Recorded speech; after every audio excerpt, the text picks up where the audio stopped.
Okay, so we're solving how many seats can be put around a train of 100 hexagon-shaped tables. And we're going to assume that exactly one seat can be put on each side of a hexagon. So I have here a smaller scale of our hexagon train table to help us figure out how many 100 hexagon-shaped tables can fit. So I'm going to start off with 5 tables.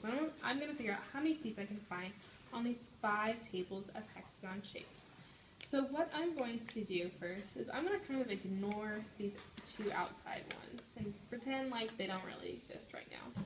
And I can see on one hexagon that 1, 2, 3, 4 seats can be placed on one hexagonal table because these 2 are kind of squished, so we can't really put anybody there. So for every hexagon, I have 3 in the middle here, I can put 4 seats. So I'm going to multiply our 4 seats times our 3 tables that are set here. So that gives us 12 seats. And so now I'm going to focus back on these 2 outside ones and not really pay attention to the other ones in the center. And I can see that I can fit 1, 2, 3, 4, 5 seats on each side. On this side and this side as well. 1, 2, 3, 4, 5. Because again, they're put together so we can't place anybody on that side. So 5 seats plus 5 seats gives us 10 seats. So now we've kind of figured out each seat on this one, and these middle hexagons. So I'm going to add these seats together. So 12 plus 10 gives us 22 seats. And again, we can check that by counting out. So 1, 2, 3, 4, 5, 6, 7, 8, 9, 10, 11, 12, 13, 14, 15, 16, 17, 18, 19, 20, 21, 22 seats. Perfect. So we're going to keep this problem or solution in mind, and we're going to pretend like I have 100 hexagon shapes now. And so what I need to do, again, is find the middle tables of our 100 long hexagonal tables.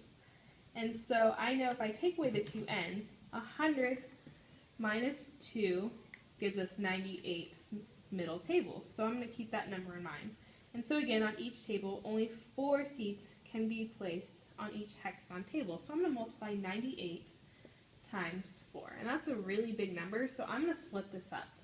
And I'm going to split this up into 90 times 2, which gives us 180. And again, 90 times 2, because 2 plus 2 gives us 4. And again, 90 times 2 gives us 180. I'm going to add those together.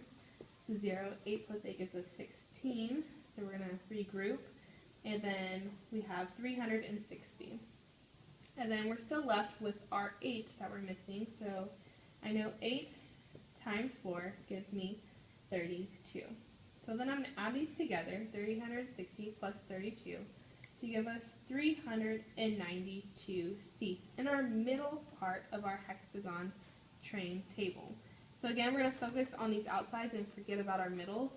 And we have 1, 2, 3, 4, 5, 1, 2, 3, 4, 5 at the end of our table, which we know from before is 10. So I'm going to add 392 plus 10, which gives us, and that's 40, so which gives us 402 seats.